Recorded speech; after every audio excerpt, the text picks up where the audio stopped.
Hello, Jared Hood. Thank you for watching. Gonna do a video on the Eagles' new coach.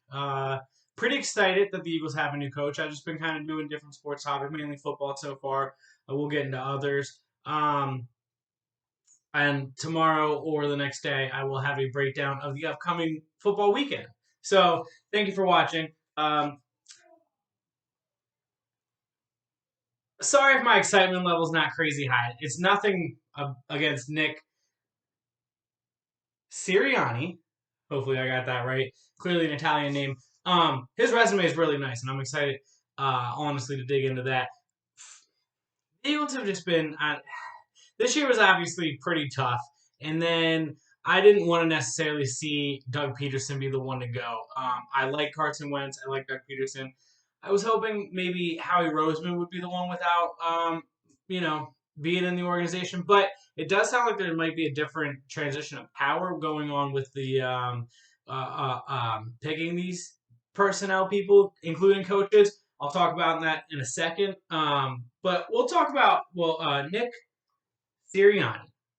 He was defensive back coach for two colleges, and I think he was a quarterback coach, or no, he was a wide receiver coach at IUP in Pennsylvania, and then he went to the Chiefs under Todd Haley as a quality control assistant. And so basically, quality control people are like really analytical, but they're involved with the coaches. So they kind of just help out with like the game planning and how much you're going to run or pass, or if you're a defensive one, how much you're going to blitz, how much you're going to play this coverage, how much you're going to play, you know, this kind of formation. And so both ways. So he was an offense quality coordinator assistant or coach assistant under Todd Haley, and then he became, if I'm not mistaken, the quarterback coach or the wide receiver coach for a year, and then he transferred over as the head of the quality control side of things for them, and then he was the quarterback coach and then the wide receiver coach again under Todd Haley, and then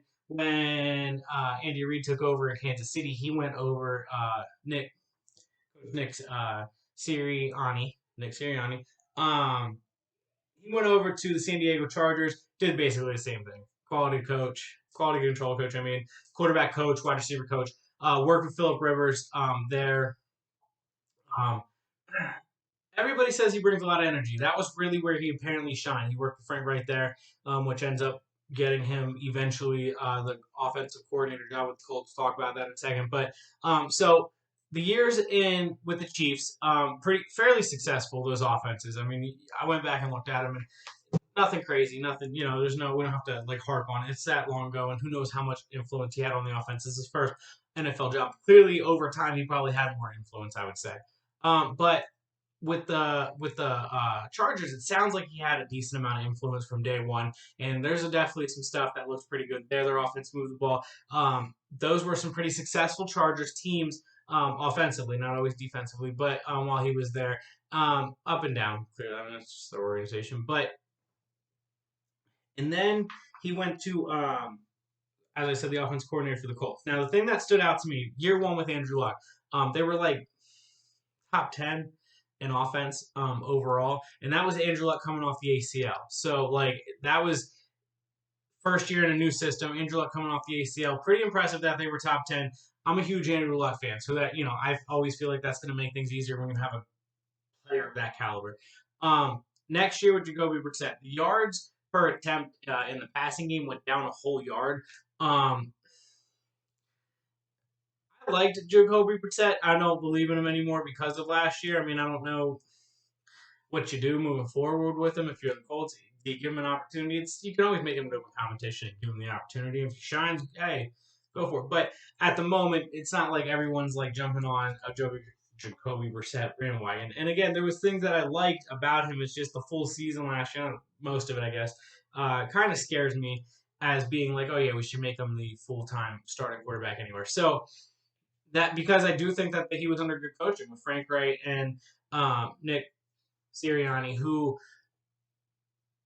according to Frank Wright, had a ton of input on the offense and was definitely involved in play calling. Maybe didn't call every play, but was involved in a lot of stuff. So, but got back to it last year. Philip Rivers came to them, big reason because of him and worked with Frank right before. Got back to that same yards per game that they had with Andrew Luck, or yards per attempt, I'm sorry, that they had with Andrew Luck. And the reason that that's a big deal to me is because the Eagles had the least yards per attempt this year. So as much as I think Doug Peterson's a creative play caller, the yards per attempt work good. Now, is that the quarterback's always checking down, or is that just the play calling not being good enough, the players not being good enough, things not developing? Offensive line not giving enough time, blah blah blah blah blah. Just whatever. There's a ton going in that goes into it, obviously. But point being is with two capable quarterbacks, while he was the offensive coordinator, they look pretty good. In the year that he didn't have a capable quarterback, they still went 8-8. Again, not totally him. That's a total team effort. When you got guys like Quentin Nelson as your offensive lineman, that makes a difference too, right? But hopefully the Eagles can stay healthy on the offensive line if they can. I personally think they have a really good offensive line. So I'm a Carson Wentz believer. He had more yards per attempt per game uh, uh, than Hurts. I don't know what the coach is going to decide. He might not want either of them. Either way, right now, if it's going to come to them two guys making up a competition, I think you're kind of stuck with them. If you're taking the job, you kind of know that's who you're getting. But I'm excited for him. How can you not be? I mean, his resume is really good, and I don't love the always let's be the okay, nobody's talking about this guy. Let's be the smartest team in the room or whatever you want to call it. I don't always love that, but you don't have to love the coaching hire every time, and sometimes it works out.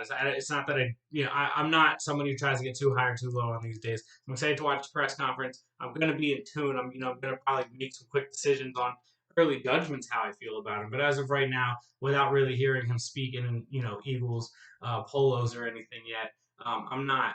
I'm gonna hold. I'm gonna hold. I'm gonna give him a chance. I am because it's not his fault that the Doug Peterson situation didn't work out. As much as I love Doug Peterson, and I wanted to do a video about his tenure there, but I don't know. I'm probably not going to do it. I just don't really. I don't know. It's just I don't.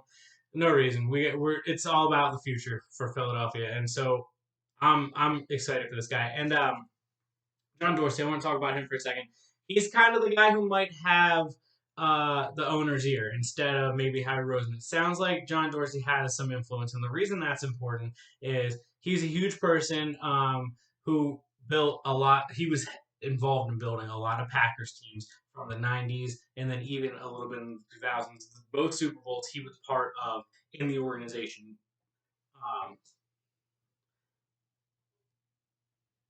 Went from there, got hired to be the Chiefs GM, okay? Was the Chiefs GM until 2017. The Chiefs roster, if you look at who they drafted, he was with Andy Reid, but if you look at who they drafted together, pretty impressive. I mean, really, really, really the nucleus of the team that they have today. Obviously, the GM that the Chiefs have today deserves a ton of credit too. And then he was he was the Browns GM from 2017, 2018, and 2019. Hard to argue that success too. Um, if he really does have the influence that reports, and I've said this before, I don't love reports, but that the reports are saying he has, then that's a good thing for us Eagles fans. We will see moving forward, though. Go Birds! Today is a good day. It is a good day. Welcome to the organization, to the wild, crazy, whatever this is, as we are as fans. So I'm excited. I hope he does have a lot of energy. A couple interviews I've seen him do. Again, excited to see him in Eagles colors. So we'll see. Go Birds. We'll definitely be doing more videos on his progress, their progress, moves that maybe they'll make here in upcoming future. Obviously, after the Super Bowl, things will start winding up in that department. But definitely going to talk a little football here coming up in the next couple of videos. Still get to basketball. My Flyers are doing well. Maybe I'll even talk about some hockey. So keep tuning in. Anything you want to talk about, please let me know. Like, comment, share. Tell me, how you felt about everything. So we'd love some interaction. Thank you. Sure.